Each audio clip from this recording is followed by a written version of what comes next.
Hörmətli Fərəc bəy, bu mövzu ətrafında sizinlə çoxlu sayda müzakirələrimiz baş tutub. İndi proseslər elə bir yerə gəlib çatıb ki, İran həqiqətən də Donald Trumpın qeyd elədiyi kimi bir yol ayrıcındadır.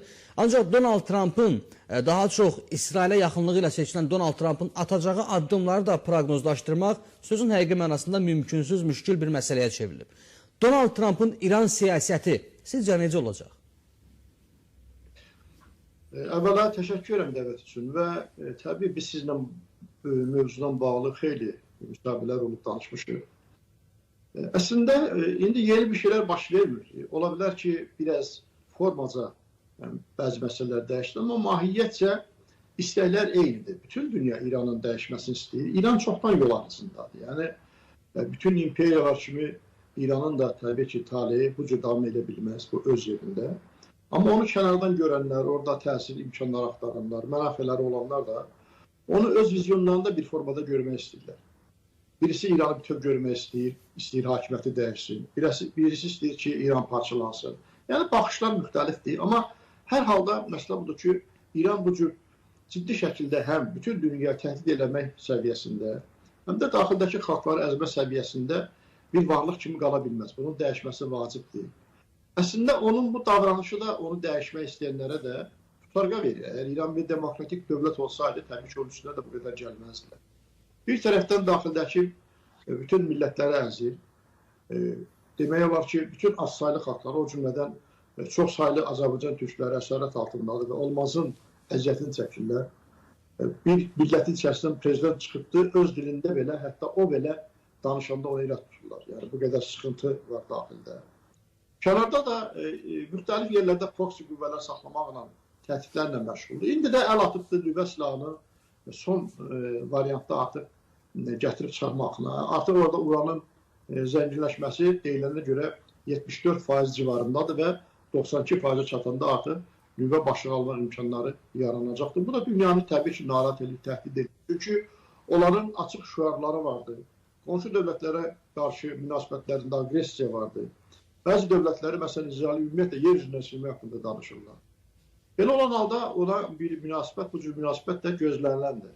Amma Trumpın ona İrana qarşı münasibətində ciddi dəyişiklik olub-olmaması təbii ki, Amerikanın köklü siyasətinə bağlıdır. Amerikada da həmişə bu məsələyə baxışda iki yanaşma olubdur. Bir göyərçinlərin yanaşması olubdur, yumuşaq və bir də qırğıların yanaşması olubdur. Hər dəfə İran məsələsini masaya gətirəcək və İranı əzəcək ifadələrini biz eşitmişik. Və bilirsiniz, açıqın mən o qədər kənar qüvvələrin bu, deyək ki, şüarlarına alıda olmağın tərəfdarı deyiləm. Bəzən ictimai rəy bir formada formalaşdırırlar və ortada başqa məsələlər görülür. Və bəzən də Azərbaycan Milli Azadlıq Hərəkatının Güney qolunun inkişafına da belə şeylərdə mane olur. Və bəzən hətta orada Güneydə bizim insanlarımız fəallaşanda bunu başqa qüvvələrə bağlamağa çalışırlar.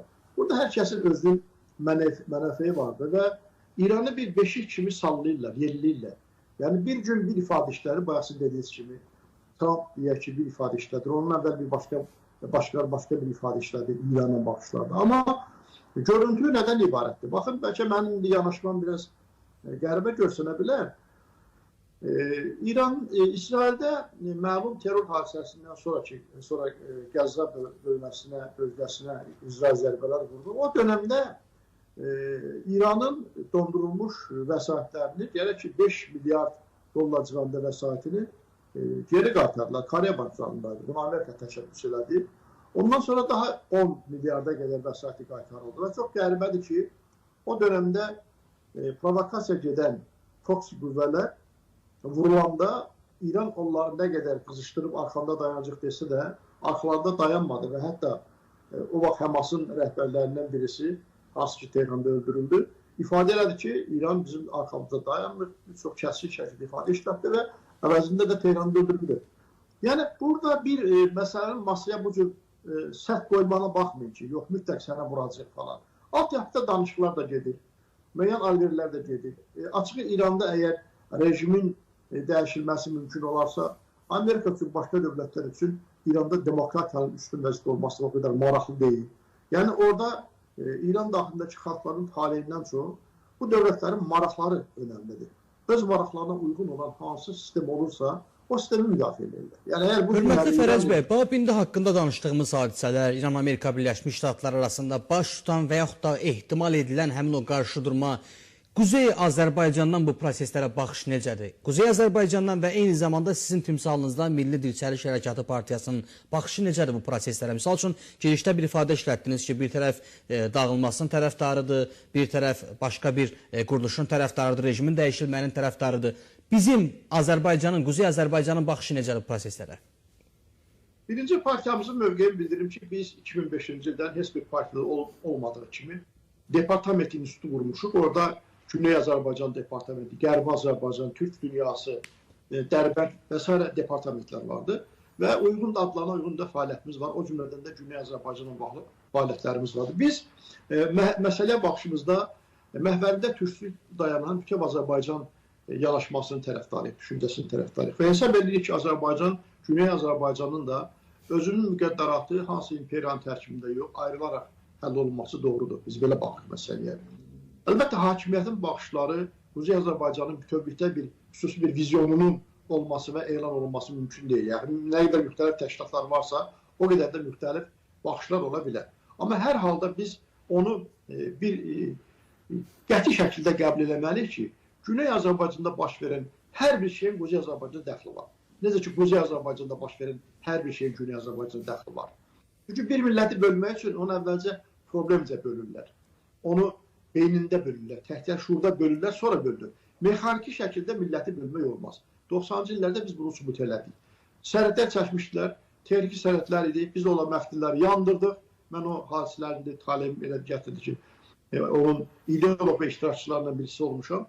Və millət sübut elədi ki, son 200 ildə bizi bölənlərin məftillərini, o tikanlı məftillərini yandırmaq iradəsi içimizdədir.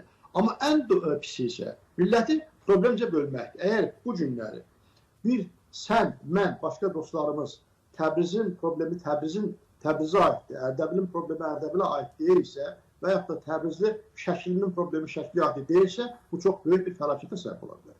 Bizim Quzey Azərbaycanda ola bilər hakimiyyət tərəfindən müəyyən yanaşmalar, davranışlar, protokol qaydalarını nəzərə alaraq olunsun. Amma müxalifətdə olan və yaxud da siyasətlə məşğul olmayan kəsim o öz evinin bir odasında, başqa odasında baş verən hadisələr kimi baxmalıdır qardaşlarının taleyinə. Və Azərbaycan hakimiyyəti də mən hesab edirəm bir ara çox rahat şəkildə bu məsələlərə münasibətdə milli mövqedən çıxış edirdilər, açıq şəkildə ortaya mövqe qoymuşdular. Ən azından mən hesab edirəm ki, Azərbaycan tərəfi İran tərəfə mütəmadi olaraq bir neçə məsələlə bağlı beynəlxalq konvensiyalarından təsir etməyə bacarmalıdır. Məsələn, orada Azərbaycanlı türk çoxluğunun hüquqlarından bağlı, dil məsələsindən bağlı, oradakı olan məhbusların taleyi ilə bağlı, orada olan Azərbaycan adlarının dəyişdirilməsi ilə bağlı və s. Çünki əvvəla Azərbaycan prezidenti ifadə edir ki, mən 50 milyonluq Azərbaycan xalqının prezidentiyəm. Çox doğru bir yanaşma. Və güneydə də bizim bayrağımızı öz bayraqları kimi qaldırırlar. Və mən hesab edirəm ki, bəlkə də bəyəfəndi, indiki həm də zamanıdır ki, hakimiyyət və müxalifət bu məsələni bir masada mediasız, yəni qapalı mühitdə də bir müzakirə elə bilər ki, üzərimizə hansı görevlər düşür, kim nə eləməlidir, biz hansı formada güneydəki dostlarımıza, millətimizə sahib çıxmalıyıq. Çünki ən azından qonşu dövlət olaraq da məsələyə yanaşanda belə bizim xüsusi hazırlığımız olmalıdır. Sabahları İran üzərində hər hansı bir oyunlar oynanarsa, orada və yaxud da müharibə mi olarsa, qarşılıqlar mı düşərsə, Azərbaycanın özündə humanitar fəlakətlə rastlaşma ehtimalları yarana bilər, bizə təsirləri olar bu məsələnin. Biz bu məsələləri hazırlıq üçün bizim ümumi dövlət vizyonumuzu da formalaşdırmaq üçün və iş bölgüsü aparmaq üçün də mən çağırış edirəm ki, bunu da danışmağa dəyər.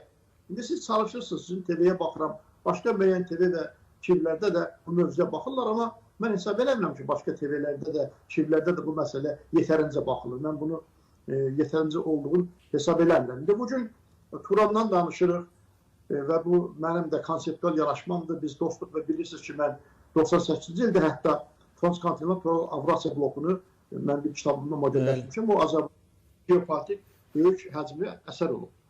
Amma Turana qədər də bir bütöv Azərbaycan haqqında düşünməyimiz də lazımdır. Bizim artıq orta ədəbiyyatlarımızın çap olunması, tarix kitablarının, coğrafiya kitablarının çap olunması, orada bütöv ərazimizin görsənməsi çox vacib şərtlərdən biridir. Bəlkə Bakıda bir Azərbaycanın bir xüsusi bir universitetini açıb Güney Azərbaycandan burada insanları gətirib oxutmaq, yenidən Güneyə qayıtmasını təmin etmək dövlət hesabına. Mən əslində bu təklifi illərdir eşidirəm Fərəc bəy. Misal üçün o universitetlə bağlı, hansı ki Güneyli soydaşlarımızın gəlib bu universitetlərdə təhsil alması ilə bağlı illərdir mən bu təklifləri eşidirəm. Sizcə bunun reallaşmağına mane olan nədir? Bilirsiniz, proseslər göstərir ki, Azərbaycanda indi deyirlər 5 kolon falan, bu müxalifətdə deyil necə.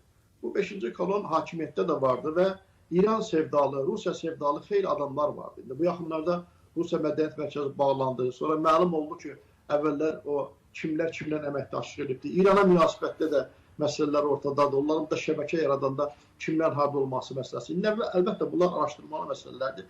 Mən hesab edirəm ki, bu İran sevdalılar bu məsələlərə mane olurlar. Rusiya sevdalılar bu məsələlərə mane olurlar. Necə olur ki, Azərbaycanda 300-ə qədər Rus məktəbi vardı ki, bunun heç bir əhəmiyyəti yoxdur, lazımsız bir şeydir. Amma oradan Azərbaycanlıları bura gətirmək və oxutmaq, bir universitet açmaq mümkün olmur. Biz bu yaxınlarda mən eşidirəm ki, müəyyən Afrika ölkələrindən, başqa yerlərdən bura tələbələr gələcəkdir, oxuyacaqdır. Bizim insanımız. Biz Güney Azərbaycandan bu insanları niyə gətirməyək ki? Yəni burada bu siyasi artıq məsələ deyil, bu bir humanitar məsələdir. Mən parlamentdə olanda Borçalıdan 100 nəfər yer ayrılması, tələbə yer ayrılmasını təklif eləmişdim, o təklif qəbul olundu. Mən xatırlayıram, bəli. Bəli, belə təşkil etmişdim ki, onlar burada oxusun dövlət hesabına, amma bir şərtlə ki, ora qaysınlar.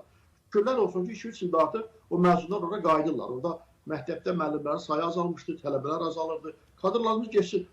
Eynən də Güney Azərbaycandadır. Bunu eləməyimiz vacib şərtlərdən birisi, bunu eləmək lazımdır. Və buna, bilirsiniz, bu şeyləri demək lazımdır. Bunu əgər kimləsə mane olursa, bu məsələ qaldırılırsa və bu məsələ administrasiya səviyyəsində, parlament səviyyəsində, Nazirlər Kabineti səviyyəsində bu məsələ ciddi şəkildə irəli addımlar atılmalıdır. Fərəc bəy, bilirsiniz, indi biz Gürcüstanla İranı da bir eyniləşdirə bilmirik bu məsələdə. Misal üçün biz burada tələbələri oxutduğumuz hesabımıza göndərdiyi Borçalıya ki, orada ana dilimiz ölməsin, batmasın, orada inkişaf getsin.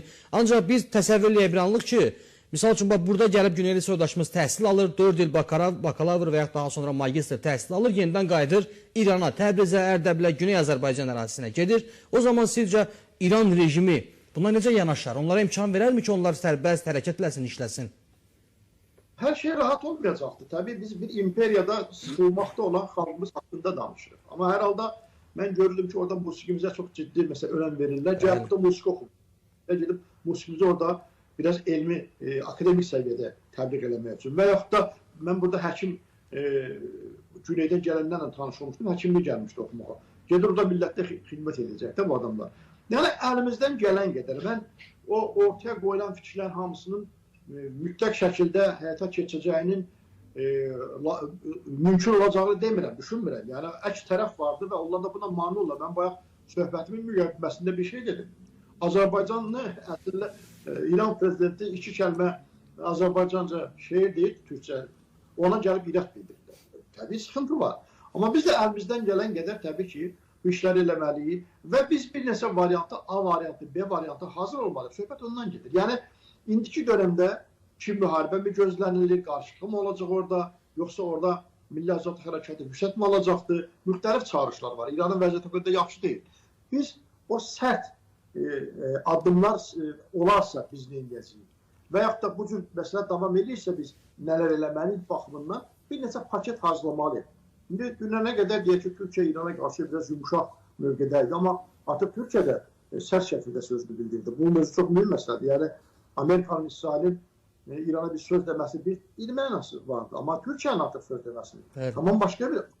Bu çox ciddi məsələdir. İndi Trump deyir ki, mən İran xalqını sevirəm. Eyni fikri katılırsa İsrailin baş nazirdə bəli, müraciətində açıqlamışdı. Sizi çox sevirəm falan, amma orada rejim belə. Bunlar aydın məsələdir. Amma Türkiyə tərəfdən gerçək oradakı Azərbaycan türklərinin sevgi vardı, sevirlər və onların da müqəddəratını, talihini, onlar da dövlət səviyyəsində buraxmaq istəmirlər. Amma bugün İran, Amerika, İsrailə, başqa yerlərdə proksi qüvvələrlə mübarizə falan başqa məsələ. Həm də artıq Suriyada Türkiyənin ortaya qoyduğu projelərə badalaq vurmağa çalışır. Bu tərəfdən çağırış var ki, PKK özün buraxsın, bu isə bu tərəfdən PJK falanı yenə də canlandırmaq düşüncəsi ilə mane olur məsələlərə, onların manevr eləmə imkanlarını artırır və yaxud da Suriyada hazır olan vəziyyəti yenidən pozmağa Rusiya ilə birində çalışır. İndi bu sahildə ölkənin yaxın ərazilərdə baş verən hadisə Ələvlər şeyməsi üçün açıqdılar. Orada baş verən hadisələr təsəvvür edin nə vaxt başlayıbdır. Ukrayna məsələsində Amerika Putinə biraz nəfəslik verən kimi bunlar ağzını atıblar, artıq Rusiyada istəyirlər öz Əsədi havalandırırlar ki, orada adamlarını fəallaşdır. Rusiyanın prosesi İranın bir də keçir. Orada da İran milisləri qarışıbdır məsələlərə. O cür həbs eləmişlər. Mən gördüm sosial şəbəkələrdə diz üstə süründürürdülər onları. Yəni, belə bir vəziyyətdə İranın və Rusiyanın birgə bu addımladığı bir məqamlarda biz təbii ki, bu məsələlərə bir neçə variantda, bir neçə paketdə baxmalıyıq və həm də Türkiyə adın təsadüfən çəkmədi. Artıq məncə Azərbaycan və Türkiyədə ortaya bir İran masada, İran məsələsini yatırıb, ortaq bir mövqedə müəyyənləşdirmənin zamanıdır. Aydındır, hörmətli Fərəc bəy, sizə təşəkkürümüzü bildiririk. Həqiqətən barəsində danışdığımız mövzu bir 20 dəqiqəyə sığacaq bir mövzu deyil. Ayrı müzakirələrimizdə mütləq hökmən bu məsələyə yer ayıracağıq, sizə də dəvət edəcəyik. Geniş şəkildə bunları müzakirə eləyək. Çox təşəkkürlər, hörmətli Fərəc bəy.